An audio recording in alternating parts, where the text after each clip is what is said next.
Greetings, everyone. Pete Pardo here from Sea of Tranquility. Welcome to another episode of the UK Connection. And of course, alongside the two stars of the program, Mr. Simon Bray and Mr. Steven Reid. Yes, you guys are the star of the show, not me. They see enough of me. They look forward to this every other week, right? Because of you guys. How are you? Fantastic, Pete. I'm fantastic. Good. Very good. I'm going to have to pick Simon up already. I said fantastic, and you immediately went, "Oh, he's fantastic." Well, just so everybody knows, we have been sitting here on this Zoom for like 15 minutes already, and Simon hasn't uttered a word. So I don't know what that's all about, but I'm pouring my beer. That's what that's all about. Speaking of that, before we even say the topic, Simon, what are you drinking today? Therein lies a Not tale, even a doesn't it? thanks for asking. Holy cow, this is going to be an interesting show today. Holy cow. I'll decide what's interesting and what isn't. Oh, Um, therein lies a tale, doesn't it, Stephen? Hey, it hey, does. it really does. Yes. Well, I've got me I have no idea which part of this to actually read. Uh, yeah, from all the way from Australia. Oh yeah, what I like to call a land down under. Yeah, I I have got a swanky original ale, Kernwick Lowender from York Peninsula, courtesy of friend of the show, Ashley Geyser. Geisler. Yes, yes, I do. Enjoy this refreshing ale designed for the Aussie climate with a nod to British brewing roots. It's not the Aussie climate out there, let me tell you. It's using the finest York Peninsula barley and water, proudly brewed by Watsakawi. What a great name, brewery company. I'm going to say that one more time. Watsakawi Brewing Company. So I like yes, I poured it earlier when I was giving you the silent treatment. This is what it looks like. Yeah. Oh, it'd be disappointing if it was shit, wouldn't it? That would be really disappointing. it. Yes, indeed. Well, that's pretty, yeah, pretty, bitter. Yeah, nice. Yeah, mm, yeah, that's good. If that was an Australian band, it'd be called Chisel, yeah, one of the top ranking ones. So yeah, excellent. Anyway, Stephen, what are you drinking, my friend? Well, how on earth do you follow that? I don't Um, know. well, from the Kernewek Lowlander, yeah, I've got a swanky from Oh, all. This would appear to be from some Australian chap called Ashley Geisler. what? How bizarre! There you go. Yes, thank you, Ashley. Okay. So we both got this Kernewek See, Lowlander. Jamie Laszlo, you're not the only one doing bits on this channel. Look at that. Okay, there you go. Just to mention, Ash has also got a YouTube channel, Ash's Concert and Video Showroom, which has just got clips of lots of things actually that people that are watching this might well like. So go and give it a nosy. So yes, this stems from, bizarrely enough, don't look at us, don't look at There's us, my swanky. don't look at us. You What were am I, asked. chopped liver over here? Holy You were moly. asked. We were all asked in the comments. Apparently, I'm not this reading the seems comments enough. This seems to have stemmed from, believe it or not, a Cornish festival that's held on the Copper Coast in Australia every second year, which sounds like one of these little small things that people attend until you realise that I think the last one was attended by about 35,000 people. Okay. So Ashley has been kind enough to send those who reply in the comments. Okay. A tin each. It looks like that in the glass. It's quite similar to something else, I think.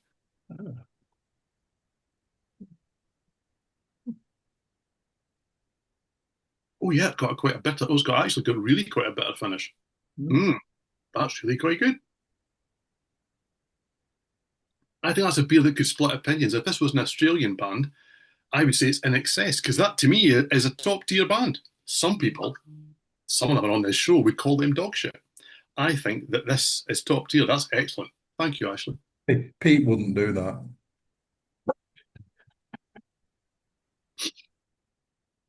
Very nice. Me? All right, well, I don't have a swanky beer from Australia, but I do have a Nano Boss from the Newburgh Brewing Company here in town. Nano Boss IPA, juicy IPA. It is 4 point something. Why can I never find this shit? I don't know. It's 4 point like two or something like that. And it looks like this in my near fest glass. And I've had it many times before. I like it quite a bit. It's got a citrusy smell to it. Yeah, it's a juicy IPA, but on the lighter side. I think if I remember correctly, either the last show or the show before that, I had their Mega Boss, which is the higher octane version of this. This is the lighter one. It's quite good. You can drink quite a few of these if you're so inclined. I would give this, if we're talking Australian bands, even though this isn't an Australian beer, the mighty, underrated heavy band Buffalo, who I quite like a lot. No, don't know No Buffalo. idea what Buffalo is. Sorry. Okay, very good. They're very good. Cheers, gentlemen. Cheers. And cheers, Ashley. All right. Now for the moment we've all been waiting for, or maybe haven't been waiting for, the topic for today. So this is a topic that Simon suggested that I think was maybe a little left open to interpretation, and Stephen and I maybe got derailed a little bit, or we misinterpreted what Simon's intention was and we took it another way and then realized maybe Simon's way we really couldn't do. Is everybody confused now? I'm still confused. Anyway, we're talking about why do we have so much stuff from this band? Now that can go one of two ways, right? You could look at your shelf, and you can go over to M or N or OP or B or whatever, and you could see all these CDs by this band or artist, and you could be like, yeah, wow, I have a lot from this band. Do I even like this band? Why do I have so much of this? So I think that was Simon's intention. Simon's intention. Stephen and I took it as, whoa, how have I accumulated so much of from that band that I really like a lot? I didn't know I had that much from them. Why do I have every studio album and remasters of the studio albums and remixes and live albums and compilations and box sets and 12 inches and all the other shit? So there's kind of two ways to look at it. Neither Stephen or myself could really fit into Simon's perfect interpretation of this topic because, uh, yeah, you know.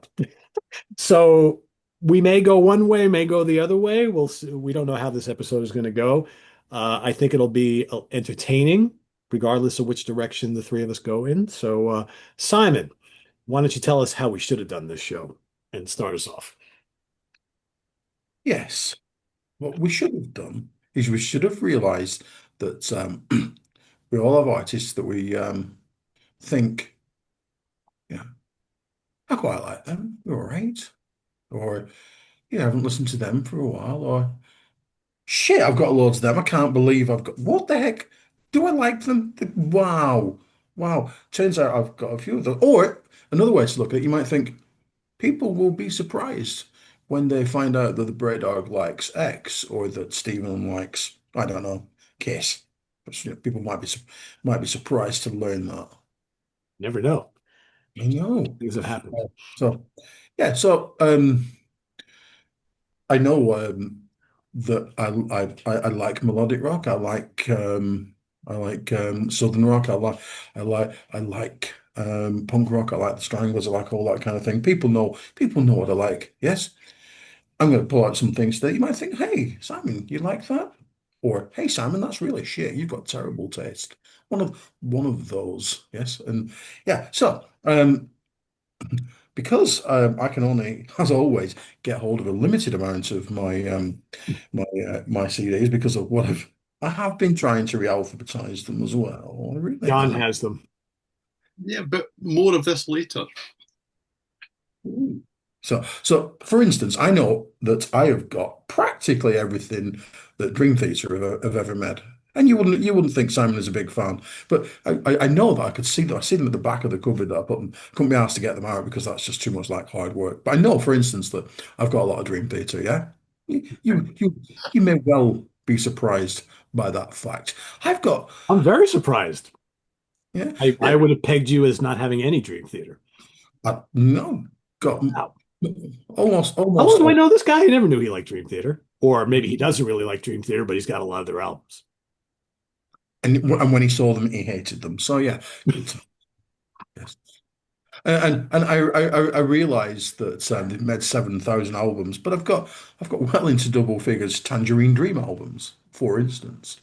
Yes, yes, but that only puts me on about 0.2% of the amount of albums that they've Exactly. made, Yes. doesn't it, really. So yeah. So anyhow, hold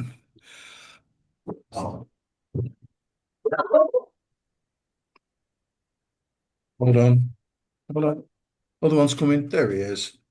Gone to Japan. Excellent. Good times. Come. We've got a pew outside, a church pew. They're on the pew barking. I know. Who wouldn't want a pew? We've got a pew. I know. Anyhow, right.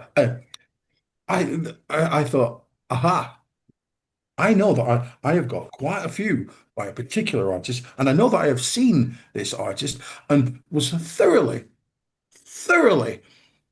meh, by seeing this artist live I don't know how I've got so many. That artist is, are we ready? Which one should I hold up? Rob Zombie. Industrial shit's not my thing. I've got that, got that, that, that. Got a remix album. I mean, come on, I don't even like remixes of anything. I got the greatest hits, got the soundtrack. You think I have not listened to any of these for a very, very long time. So I've gone back and I've listened to them. And they will go back upstairs because I know where the Z section is.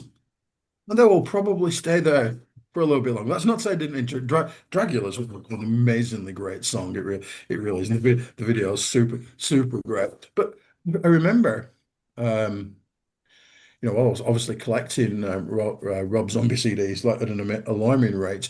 Um, when I used, as you know, I used to teach film studies, right? And there was a strand that you could teach that was where you compared and contrasted films, genre films from the past with genre films from the here and now. So somehow I got it into my head. It would be a good idea to compare and contrast um, John Carpenter's Halloween with Rob Zombie's Halloween with a bunch of 16-year-olds. I know. I now know why I no longer work at that institution. I think it's finally dawned on me. So I've seen all these films. I clearly at some point thought Rob Zombie's my man, and then slowly he's kind of like drifted away out of consciousness until I had this great idea for look. I've got all these songs by this artist that I can't remember that I really like because that's what this show is. That's what it is. Okay, I believe that's my cue. That's a really good example. Okay, and a It's a really good great example example. for a few reasons. Okay, now as we can tell, I have, as Pete looks behind him, I've got quite a lot of music behind me, and there's not as well. There are CDs in this room. There are not usually CDs in this room. Okay, they're all in a different room because they wouldn't fit in this room if I tried to keep them all. But I can't really do this topic the way that the Bray Dog suggested because, well, there's two reasons. One, it's all in alphabetical order. I know where all of it is. I have a list. I've had a list for decades. I add to the list and I subtract from the list. See, Simon's not on board with it, but this explains, and this is why I say let's just do the topic and we'll just make it up as we go along, right? Because it just shows how differently we all do this. There's no right, there's no wrong. But the other thing I've done, and Rob Zombie is a brilliant example because I had most of the albums that Simon showed there. I don't now, though. I don't now because for the last 5 or 6 years, I have been, my collection now expands and contracts. So I add a shit ton every year, and I do mean hundreds of CDs and records every year. But I remove about as much these days because if it doesn't give me joy, and I can't really say, do you know what, I really like that album, and I do listen to some stuff before I part with it, well, I part with it. So I've now got two Rob Zombie CDs because those are the two that I like. And yes, Dragula's on one of them. I like Hellbilly Deluxe. That's great. I think it's the one after that. I've also got The rest of them, yeah, they're okay. I don't love them. So I come to a place where I don't really need them. Now, I never thought I would get to this place. That's a start. Okay, I never ever thought I would get there. I thought that I would just take over the whole house as children move out. I just thought I would just. That's also my room. Okay, and this was a bedroom for my children, so that has Used happened. to be. Well, she doesn't live here now, but that has happened to some extent. So I have tried to do a different take on this, and that take is the idiocy of collecting. Okay, so if I can part with things that don't bring me joy, why have I got too much by certain artists? Okay, and there are stories there, I suppose, because everyone knows that I love Marillion. Okay, I absolutely love Marillion, and I love the 7-inch singles by Marillion. They're fantastic. The artwork on the early ones is brilliant, and when you love the Marillion singles, that takes you to a place where you end up with this many 7-inch singles by Marillion. Okay, now I love their music. I really love the artwork. And artwork always looks better if it's slightly bigger. So you then end up with the 12-inch versions of these same singles. And you think, do you know, they're the coolest things ever. There's nothing in the world that could be cooler than these. Nothing. Nothing. Other than, of course, the 7-inch picture disc. That might be cool. That might be cooler. And what might be even cooler is the 12-inch picture disc, because that's a big, and again, these have all got the same songs on them. This goes against the ethos of everything that I now pertain kind of to do. And that then it leads you to end up with, well, this many 12-inch singles by Marillion. Now, this is just silly, okay? Because it used to be about the artwork. But bands cotton on to clowns like me, okay? And that's why you end up with a special version of Easter on 12-inch with a different cover, okay? And you also end up with the 7-inch single, because I had to have the 7-inch single, even though the artwork's not great. But I had to have the picture disc of that. The artwork's not great, and it's got the same songs on that's on those ones. But CDs exist now, okay? So there is an extra track on the CD that's not on those versions, so that's fantastic. But that really doesn't explain the single, okay, because this is the worst format known to man. All right, I mean, cassettes are shit to start with. Okay, so why would you want a single? Why would you want one of these things? There's so little on it. Look at, I should have got the pencil out and did this earlier on. That there's barely any tape there at all. And of course, it's the same two songs on both sides, and that's the same two songs that are on the 7-inch single. So I clearly wouldn't buy a lot of these, would I? No, I definitely wouldn't buy a lot of those, because that just would be stupid. Okay, and it's interesting because I love the music. A Marillion do bespoke B-sides. Okay, so you will, if you buy a single, 9 times out of 10, more than that actually, the B-side's not on an album, so you're getting some extra value. But back when I started to collect records, and as a record collection, I got seduced into, well, being an A&R and record labels' dream customer more than anything else. And there is much more of this to come. But the artwork was the way in here. My problem is I like to complete things. So once I go down that path, I find it very difficult to come back from it. But I've got every Deep Purple album behind me, or through a different room, every Black Sabbath album. But I didn't do it with those bands because there wasn't that hook. The hook here was the artwork.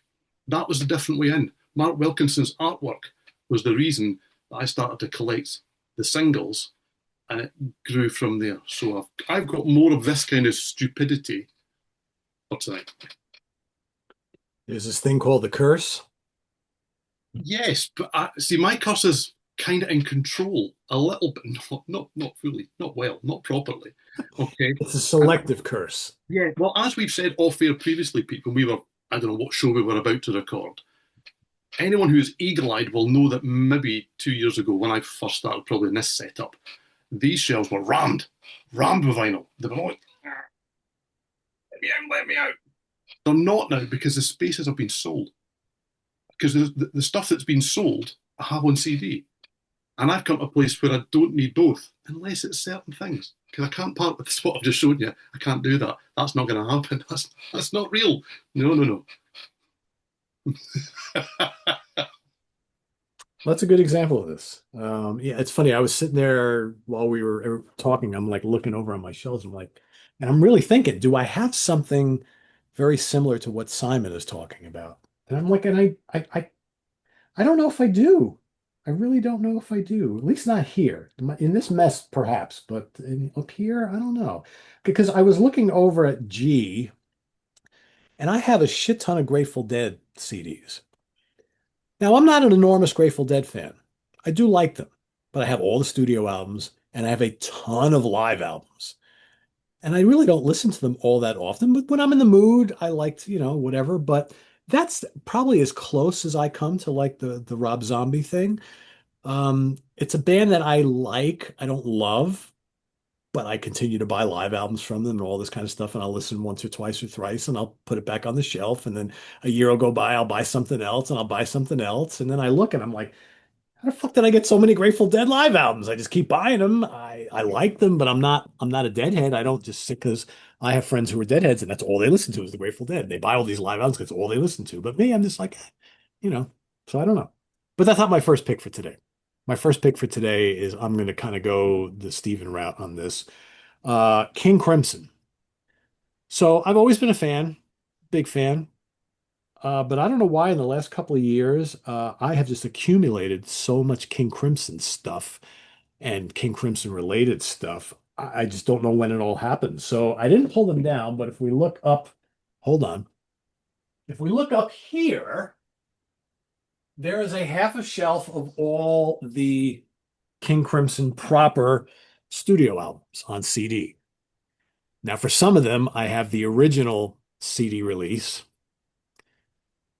For some of them, I have just the Steven Wilson remix, but now there's been like different iterations of them. Some I have both or all or just one, whatever. So that shelf is pretty much stuffed up there with all original stuff, remixes and whatnot, remasters. But then, like I said, I have a couple versions of Lark's Tongues and Aspic, and I have another one. I have Court of the Crimson King movie and all the live stuff, all this other stuff. I have so many live albums from the recent tours. I have let's see. It's ridiculous. I've got more live stuff. I've got archival live stuff from the 70s, and a lot of it, some of it from the same tour, same set list. Why do I need these all? I have no idea. So I just showed you a bunch from like almost like the same year. I've got more recent stuff, another one from the 1972 tour. I've got tons of 1972 stuff. I've got this box set, more live stuff. Um, yeah, I have EPs. I'm I've sorry got, to interrupt you, Pete. This is fascinating, this show, because I am currently watching Simon die inside. ah, the beginner's guide to the projects of King Crimson. So it's not really King Crimson, it's part of King Crimson. Here's the Crimson Project. What is all this stuff? Half of it I don't even know. Jocko Jaksic, Robert Fripp, and Mel Collins. So it's another like offshoot band. Here's the collectible King Crimson. What is this? This is more live stuff, collectible King Crimson, more live. So like if I didn't have enough of these other live albums, here's another. So here's one from 1983. Here is the Heroes EP. But wait, there's more. I've got more live in Toronto. We've got Absent Lovers, early 80s live stuff. I've got more 80s live stuff. I've got what is this? The Night Watch, more live stuff. Heavy Construction, more live stuff. I have three King Crimson box sets, and I know I have more up there that I didn't pull down. So probably there's probably another 15 or 20 CDs of King Crimson that I haven't even showed here. But the point is, why do I need all this stuff? I have no idea. Do I listen to all this regularly? No. The live stuff is really cool. I like when I'm in the mood for a certain show from a certain tour. I have it, but then I'm like, all right, I have five shows from the same tour, all the same set list. Oh, but they play this song a little bit longer. There's more Mellotron in this verse. It's like, does it make sense? Absolutely not. Absolutely not. And it's funny because sometimes I look up at K up on that shelf and I'm like, Jesus, all these King Crimson things are going to come toppling over. Oh, I got a new one. I have no room for it. And I'm like, now what do I do? So yeah, so it stresses me out sometimes. Why do I have all this?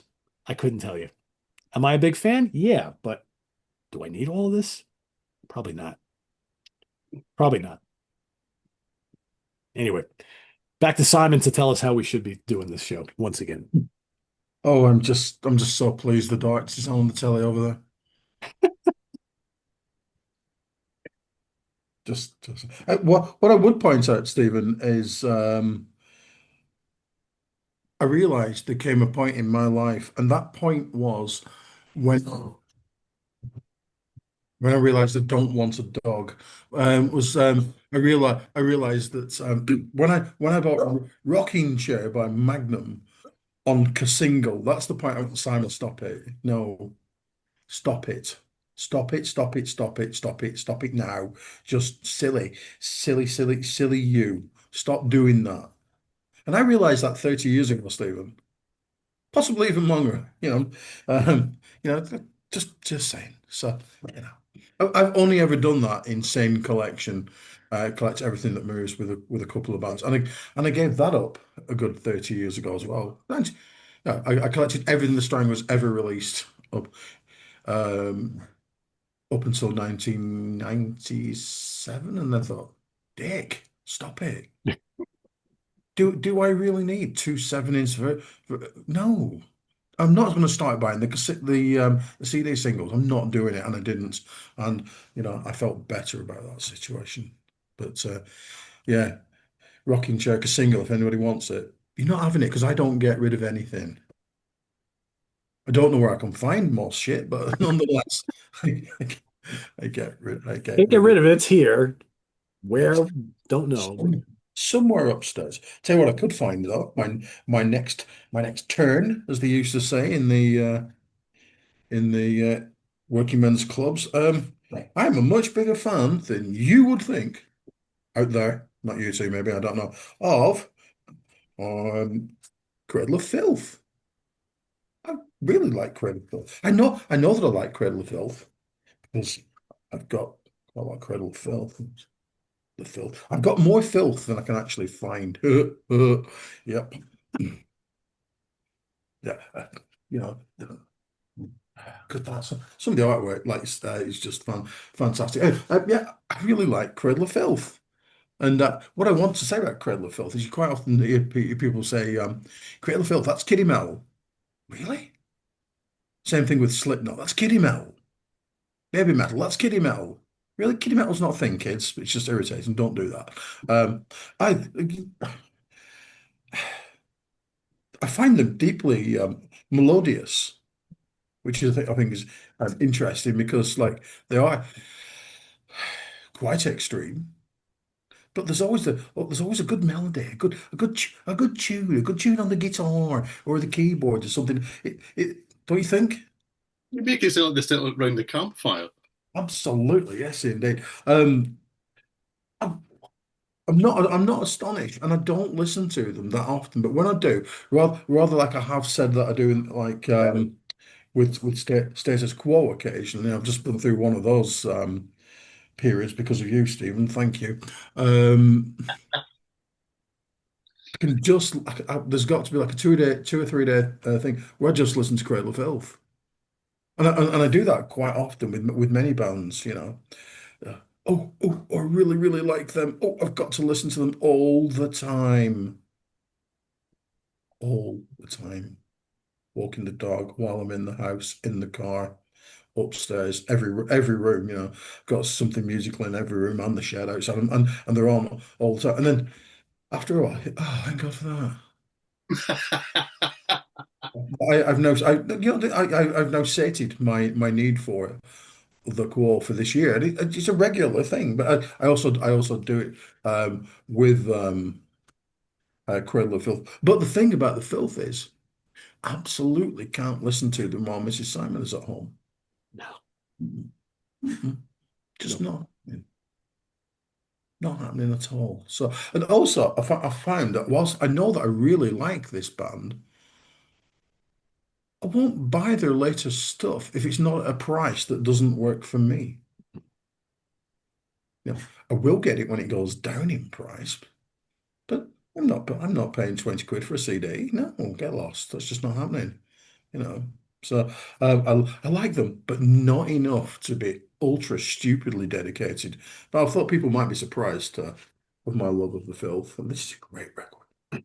Yes, it's a great record. Really. I would agree with that for me as well. I probably don't have the like two or three latest, but I have everything else they've ever done. I never listen to them.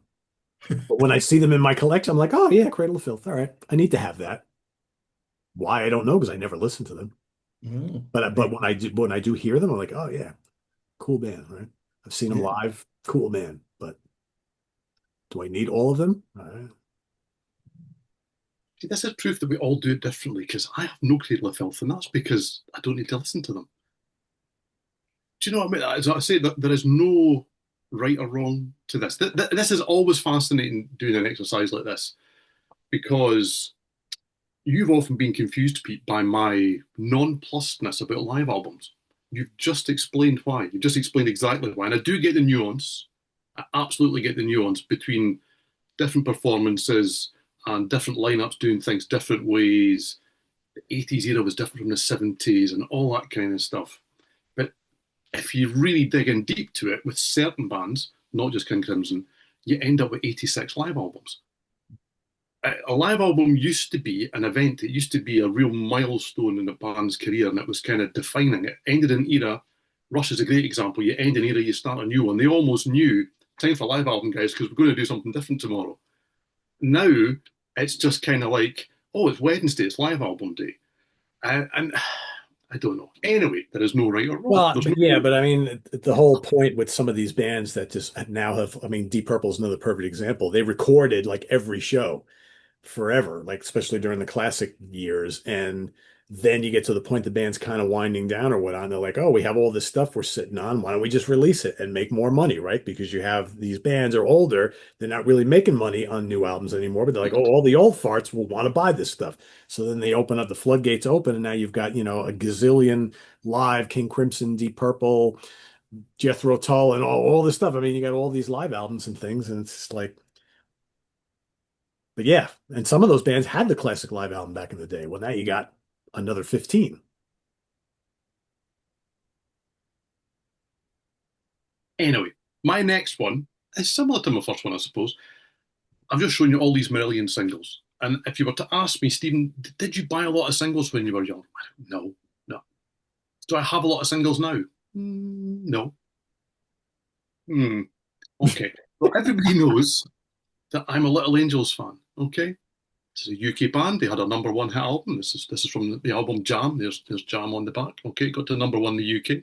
Proof that you can have a number one album in the UK and still 99.9% of the population have no idea who you are. Okay, so Little Angels existed for quite a short space of time. Really, they had a mini album which was then re-released once it split, and they had three proper studio albums. Okay, so that doesn't really explain why I've got that amount of 7-inch singles by them, because that doesn't make any sense, does it really? Or, oh, see, you're having a strain now.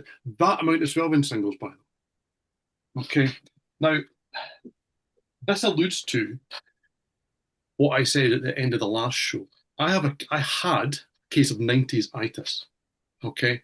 Because the Marillion singles have a bespoke B-side. You tend to find it's got one and a live song on the longer versions or an extended mix or all these various things. Little Angels tend to have things like I Got the Shakes, and okay, it's a cover version on the back of this one, so not the best example. But they all have bespoke B-sides. The 12 inches have different B-sides from the 7 inches. The 7 inches have different B-sides from the picture discs. The picture discs have different B-sides from the one that comes in the cardboard box, which has a different B-side from the one that comes in the metal box. And this goes back to an era where buying a single cost you £1.50. 12-inch single was £2.15 or whatever it may be. Buying the album cost you £8, £9. It was 10 quid. So you, in effect, ended up with each single off the album giving you another album's worth of material because it is actually genuinely 10, 12 songs by the time that you've collected, well, yeah, the single and the single, but also things like the wooden box. Pardon. Yes, the wooden box. Okay, because I like things like this. Okay, I like a gimmick. Okay, especially when it looks like this on the inside. Okay, this is Kind cool. of neat. See, look, Pete's on board. But Simon's where do you put that on the shelf, though? That's the problem with all these weird shaped things. Like they, Oh, see, don't worry. You're too obsessed with what fits on the shelf. It doesn't need to fit I on the have to thing. be. Look at this mess. I have to be. You get nice things like this where you can go, oh, another single in here. Okay, isn't this good? Okay, this is fun. Finding all this stuff was amazing. And then they really caught on to clowns like me. All right, I'm a clown. I'm okay with that. Okay, this is a single. Now they're all going to fall out because there's little cardboard inserts and things, because they cottoned on that people like me would buy these singles to then fit into here. Now this is a CD. These are cardboard inserts for the other three pieces. Now he's bound to have the other three pieces. Well, of course he does. They're still in their original cases because they came with things like prints on them. Okay, so Little Angels is printed on the case here, and this one's got a lovely, beautiful. This is all print on the case. That's see, I like things like this. This is when it moves beyond having a music collection and becomes a problem. Realistically, and I'm fully aware of that. And this is the question I can't answer for myself: is why do certain bands just flick that switch? For me personally, and other people too, would never have made all this shit. Obviously, it's not just me that did it. But I appreciate I'm a very small minority of music collector that decided to go out and buy all of these variants and all these various things. There's promos in here which are not different really, but they look different and all that kind of stuff. So yeah, I like collecting. I used to love finding this kind of stuff. It's about the hunt, I guess, which the internet has killed. But this kind of moved it beyond the hunt, and that I will explore even more with my last pick. So I have figured out a pick that totally plays into Simon's idea of this show.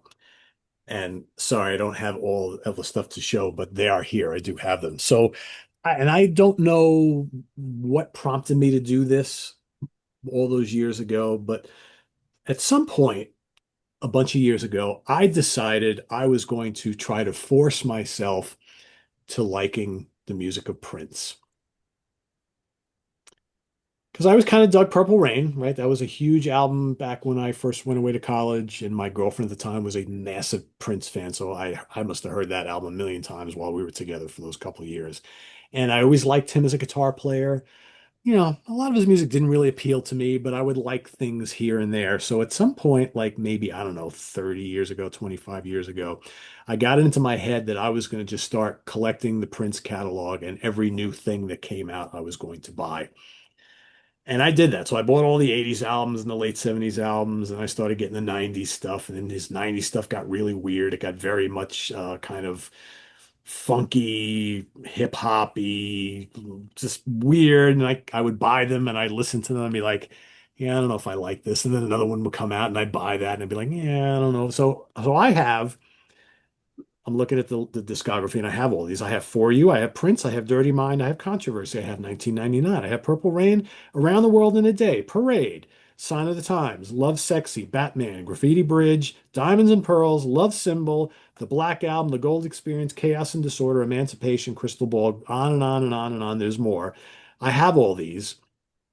And I'm sitting there looking at these albums, Rainbow Children, One Night Alone, News, Musicology. I don't know. Yes. Now, I'm going to refer people back to, I think, a conversation we did have while still taping about a box. You mentioned, Pete, a box in recent times, and Yes. that box was going to be filled with CDs that you no longer require. I would like to ask about the state of said box. Is the box full? No, it's not half full. I just haven't had time to. I added a couple to them the other day. I It's think sitting Prince there. is ripe for that box. The Prince stuff, yeah, I know, right? Because they're in my closet. They're in a box in my closet. I have these like kind of snapcase boxes, and all my Prince stuff is in there. And every now and then I open up and I'm like, why am I holding on to all these damn Prince albums? Because I never listened to them. And honestly, I don't even know if I really, other than a couple of them. I mean, I like him as a talent and all that, but I find like for me, he's probably a guy. all these years. And I did a whole ranking show, years ago on Prince and everything like that. But he's probably a guy like where I need like a good 2 disc compilation. I don't know if I need anything else by him. And I'm like, and I'm looking at a lot of these albums, looking at the songs. I'm like, I don't know any of this stuff, but I have them. I bought them. I was proud. Like, I got the Prince collection. And I'm like, the fuck do I have all the Prince albums for? What do I need this discography for? I really don't know, but I have them. Should I get rid of them? Probably. It's probably 30 CDs will lighten my load. But yeah, I don't, I never ever have the desire to listen to them ever. When I do hear some Prince stuff, I'm kind of like, all right, I know he's kind of funky. He's a good guitar player. But not really my cup of tea. So like, why do I have all this stuff? You may be right. I may have to jettison them at some point because they've been sitting there unlistened to for a long time and they take up a lot of room. As I keep saying, there is no right or wrong. I'm just aware that you have the box. Yeah. Oh yeah, the box is here. It's right here. I have all the King Crimson albums sitting on top of the box as we speak. Yeah, on top. They will not fall. They're not going. No, whoa. There's a lot of stuff. I mean, there's a lot of really obscure stuff that I like. Literally, I was going through some of my jazz stuff the other day and fusion albums on CD, and I'm looking. I came across some stuff, and I'm like, I don't know what this is. In the box it goes. Because if I don't know what it is, I look at the date. It's 2017. I obviously haven't listened to it since then. I don't even know what it is. I opened it up. I don't know who any of the players are. I don't know any of the songs. I'm like, why am I keeping this? Right? Because obviously it hasn't crossed my mind in 8 years to re-listen to it. I must have reviewed it. It's pretty good and put it away. Now it's sitting there unheard of since then. Do I really need it? No. So yeah, Prince is my second selection of today. But yeah, that might have to happen. I just, when am I ever going to pull those out again? Don't know. Don't know. Anyway, Simon, back to you. Did I play along okay there? That's really what we should have been doing, right? Very much so. Well, you're a very good boy. Okay. Well done. Excellent. Do you not think though that I genuinely can't think of an example immediately, but something's lurking there in your collection, and you think, I haven't listened to that for years, and you probably think, this is fantastic. Um, I did that recently for something that we're doing soon. I thought, Christ, this is good, excellent. I haven't played this for 30 years, and it's great. So, maybe that's what's going to happen with the stuff in your closet. Who knows? Who knows? Unless it ends up in a box. Anyhow, yeah, good. Right, so moving on to my final pick. You see, I'm gonna take these out of their plastic shit because these are just so full of quality. Yes, they are. Right. So I've got some of this band, this person. It's really a person, but it's a band material. I've got them on CD, and I can't really. There's the proof. The box is real. It's here. There you go. You can't. I can't reach back to the A section. I just can't believe how much carry on I've got. Well, come on, it's a bit proggy for your Uncle Simon, isn't it? It's a bit. But yes, so got Transitus on vinyl. I don't know what color it is. I'm going to guess it's probably red. Oh, it's red. Look at that. Woohoo! Look, that's beautiful. That's blood red, right? Or something like that. I've listened to it, and I have not listened to any of these albums for quite a while. But when I did recently, it's like, oh, I remember that. That's really good. I remember now what I don't do, because I'm not a comic book geezer, is I don't tend not to dick around with this shit, the comic book that goes for that.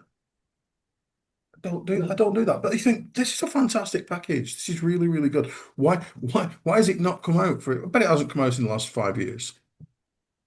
Until I came up with this brainstorm of a show that some of us aren't following, Stephen. Yeah.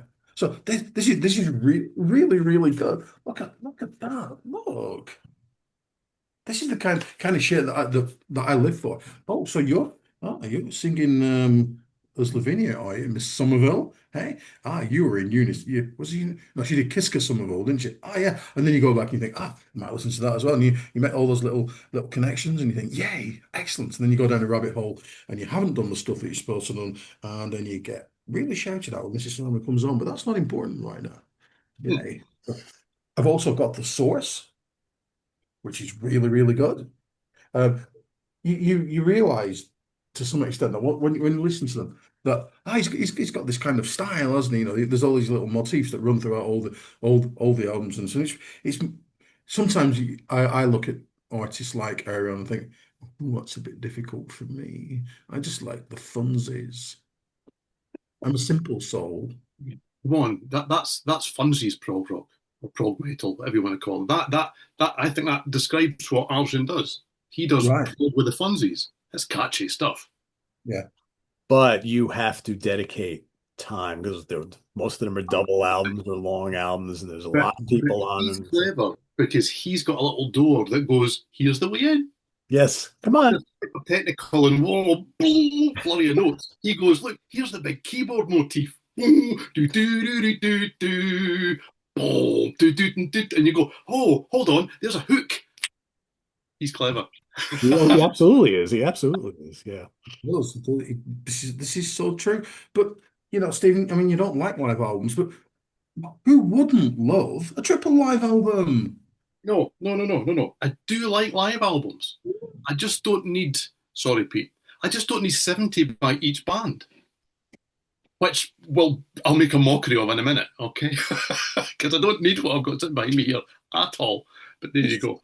That's saying, yeah, I'm sure you're going to bring out the Kiss Soundboard albums, and then I'm just going to point and laugh at you. But if you Guess don't, what? Guess the what Kiss, story album? the Kiss Soundboard albums, if you bring those out, I'm going to laugh like a jackal at you. And if you don't, I'm still going to do that I because, have them on CD and some of them are great. There you go. of If you're a course, Kiss fan. there you go, there So you more go. things come to mind as we do this. I'm really enjoying this bit here. Well, hopefully people watching are enjoying it too, because I suggested and we did it a while back and had good fun. The topic, what the hell is this? Okay, in my collection, so I can do this, but not for multiple albums. Okay, because I will go through and there are acts where I've got one album by or an album and an EP, and it can sit in the shelf for 35 years, and you go, who is Billy the Kid? That was the one that inspired that show. It's damn good. It was damn good. I just had filed it away after I probably listened to it 2 or 3 times after I bought it. And there's always something else to distract you. There's something else shiny and exciting going, listen to me, listen to me. But if I've got probably more than, for example, 3 albums, because I'm still doing this process of looking through N and going, who are New Device? I have no idea who New Device are. With 3 albums by them. So I listened to these just this week. They're great. That's why I've got them. I just reviewed that much at this period that I've forgotten what they sound like. And I've listened to 2 of them this week and thought, no, those go here. I'm keeping them. Okay, so there's we all do it differently. Okay, but there you go. So my last one is as obvious as it's going to be. Okay, I was saying that the spaces behind me are what's been sold, not that space. Okay, because that space is now currently sitting here. Okay, that's Uh-huh. tough. That's this. Okay, yes, and that section over there may possibly be the K section. Okay, because that might well be my Kiss albums sitting behind me. Okay, now this is a different illness. Okay, because this is an illness. This Pete, this is the curse being real. Okay, because Kiss have 24 studio albums. That takes up roughly this section here, not the this and the rest of it. Okay, and there are What, pray 30. tell, is the rest of that stuff? That's we're gonna Well, find. you see, right. So this is my first copy of Love Gun. Right? This is a priceless reissue. By priceless, it means shit. That's what that means. It's one of these ones where you take the sleeve out and it's got like a Placido Domingo album and all these other things on the sleeve because it's on the same label. You're never going to buy it. I didn't know there was different versions of this and all sorts of stuff at that point. I just bought the first version of Love Gun that I saw. Then, okay, well this is where it starts to get sad and a little bit worrying because I can look at this and go, CALH 2017 on the back. This is a hidden red vinyl. Okay. So I know that if I was to take this out, and you'll never see it in the light that's in here just now, and hold it up to the light, because Pi made this, PYE in the UK, this will actually shine red through it. Okay. So I ended up looking for these kind of things at record fairs, and sometimes you buy a second one because, well, the inner sleeve is in better condition. I mean, that would just be silly. Okay. And sometimes you also buy a different one because, well, this one here has on the inside label, if I hold it the right way up, well, it's got the band on the label here. Okay, so this is the same catalogue number. These are both UK pressings from, I think, 78 and around there. Okay, but those two, which come with the same inner bag, but slightly different, those ones are thicker than this. Okay, and they don't have Kiss on the label. All right, so that's just a sleeve for that one. So that's totally fine. It's totally fine. I mean, this is all normal. This is all normal. Okay, everyone does this kind of stuff. But when you start to look for things like hidden red vinyls, and you know the catalog numbers for the hidden red vinyls, and you come across a catalog number that is 6399063, well, that doesn't look like any of the UK pressings. So what is this? So I have a Dutch one. Okay, all right, it's mad. And then the stuff that's obviously different, because we've got an Obi strip here, which is very cool. So this is the Japanese one. Okay, this is a gatefold, which you don't get very many other places. This comes with things inside and all that kind of stuff, because collecting Kiss albums becomes a little bit more confusing when you start to get things like inserts. Okay, so you get the merch sheet and all this kind of stuff. And in itself, this is quite collectible. Never mind the fact that there is actually a record here, and this is the US pressing that I've got here. Simon, So, he didn't actually pick Kiss. He picked Love Gun specifically for this segment. There's nothing else there, just two piles of. If I'd brought in the CDs, you probably wouldn't have seen the vinyl. And the CDs tend not to be studio albums. Okay, so I don't buy live albums. No, Pete. No. Apart from Kiss bootlegs. Okay, I like Kiss bootlegs. I could do a whole show on Kiss bootlegs. Okay. If anyone's triggered by men in white and black makeup, they really probably should have stopped by now. I'm going to be ridiculed. I don't care. I don't care. Okay. So there's those things. And then you get to the later ones, which are slightly less exciting because they took the makeup off and all this kind of stuff. So this is just lick it up. But then, of course, you have the fact that there are also European variants. So obviously the logo is different on these two. And this is cool. I like this. I like this logo. Okay. So yeah, I have a slight problem with certain things. The crazy thing is now, I'm not precious about the collection in the sense of, oh, I can never get rid of that. I can get rid of lots of it, actually. Way more than I thought I could maybe 10 years ago. If I listen to something and go, I don't really love that, it can go. But if it's a Little Angel single with lots of different B-sides, they can't go. If it's as cool as a Marillion 12-inch single, they can't go. And the Kiss collection can't go. I'm not even going to bring in the singles and the 12 inches and all that, because I would fill this table 3 or 4 times over because I'm ill. And I do genuinely believe there's a level of illness involved in all of that too. But there you go. It's an illness I like. And it's an illness that I continue to feed to this day, unfortunately. There are worse illnesses for sure. There are, yes. The Kiss album collection continues to grow these days. Yes, for no really better reason than I like it. See, this is exactly the show. We've moved from Simon dying inside to exactly the show that Simon didn't want this to be. I can only apologise, Bray Dog, but yes, as I've explained, I can't do the show that you're doing. But I love the show that you're doing. I'm just happy to be doing my show. Sorry, from the bottom of my heart.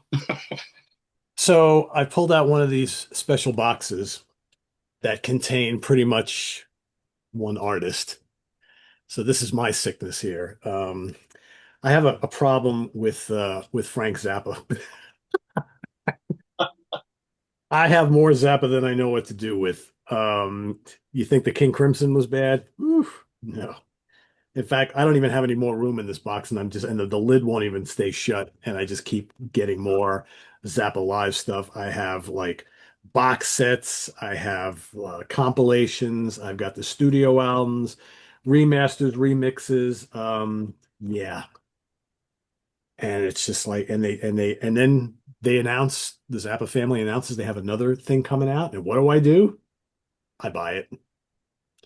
And then I'm like, is this all that different from other stuff that I have? I don't know. but it's the fourth night of the tour, and they changed bass players on this particular show, so probably got to have that. I mean, we can go on and on here. I have stuff here, and again, there's probably some live shows here that I've listened to a couple times, and they're great. I put it back in this box because I've just got three others, and I'm like, I don't remember much about it other than I know it's great, but yeah, and you just have to wonder when they finally stop releasing all this stuff. I'm gonna have like 50 Frank Zappa live albums, and I'm gonna be like, all right, when's the next one coming out? Yes, I mean it's absolutely insane. It's insane. But I gotta have it, you know? Gotta have it. Gotta have it. Oh, it's definitely a curse for sure. Definitely a curse, but it's all good fun. Oh, I like to think it's absolutely. not. Absolutely it is. So I'll be disappointed you, Simon. I'm not angry. At least I did the Prince pick because that totally plays into this, right? I'm glad I thought of that. It would be better if you didn't like Frank Zappa or you didn't know that you didn't like Frank Zappa. You go, shit, I've got a box. I know. That Yeah, that's how you see it. yeah. I will say because I see him right from where I'm sitting. I have a whole bunch of status quo stuff. I'm really not that big of a fan. I don't mind them. I'm not like you guys who grew up with them, and that's I just kept buying more and buying more and buying more, thinking, maybe one of these albums will really click with me. And I'm like, I do like the live album. Most of the studio albums don't do a hell of a lot for me. So that could have been another one of my picks. Now that I'm thinking about it. Ah, I believe that's on record there, Uncle Simon. It is, isn't it? We paid attention to that, didn't we? We noted that.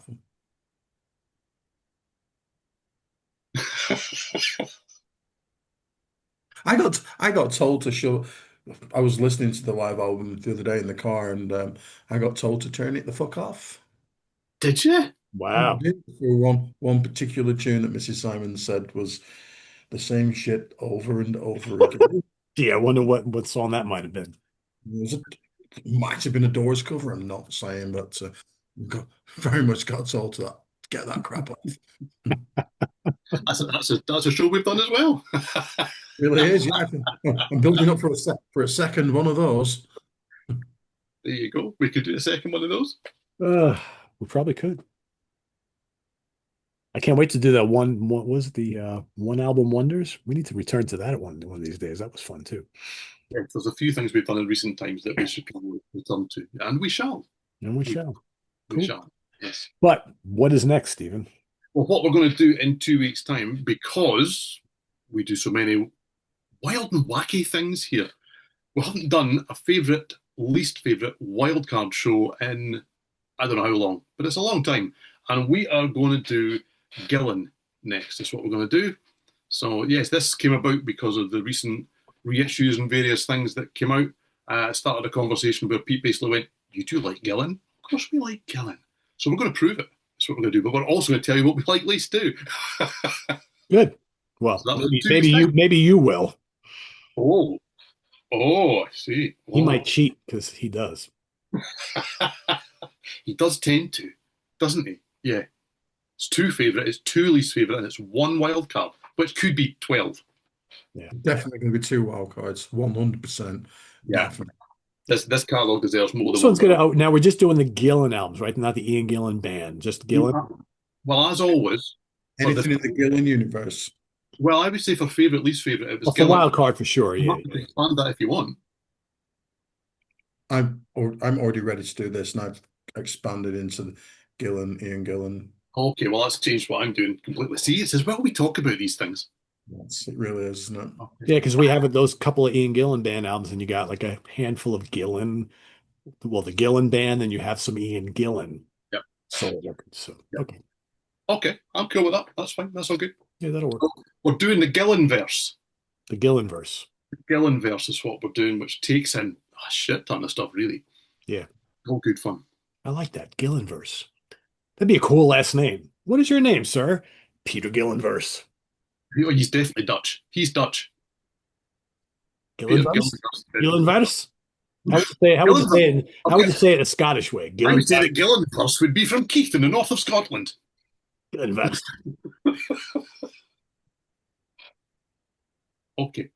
Anyway, we're doing I don't know Gillen if you and guys watched it yesterday. This is totally random, has nothing to do with anything. But when I was talking to Jacko Jaksic yesterday, he lives somewhere over in Simon's neck of the woods, and he was talking about how like within like 15 or 20 minutes from him, three other guys from King Crimson live, and all the guys from Marillion. So he's like, so we all see each other out, we hang out all the time, and it's like the little prog verse over there in his neck of the woods over there in the wherever he's from. I forget what he said.